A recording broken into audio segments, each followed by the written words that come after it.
যারা কোরবানি দিবেন ভাবছেন আরও কিছুদিন যাক তারপর গরু কিনব, তাদের উদ্দেশ্যে বলছি, এবার গরুর বাজার কিন্তু খুব বেশি ভালো না। গরু আশঙ্কাজনক বাজারে উঠতেছে না, বাজারে গরুর সংখ্যা খুব কম। তাই দেরি না করে যত দ্রুত সম্ভব গরু কিনে ফেলুন, না হলে ঈদের দু একদিন আগে যে ডবল দামে আপনাকে গরু কিনতে হবে। তাই আর দেরি না করে দ্রুতই গরু কেনার কাজ সম্পন্ন করে ফেলুন।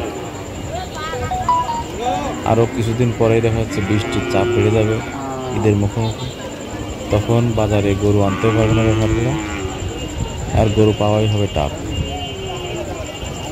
দেরি না করে যত দ্রুত পারেন সবাই গরু কিনে ফেলুন আর চিন্তামুক্ত হয়ে যান কোরবানি দেওয়ার জন্য।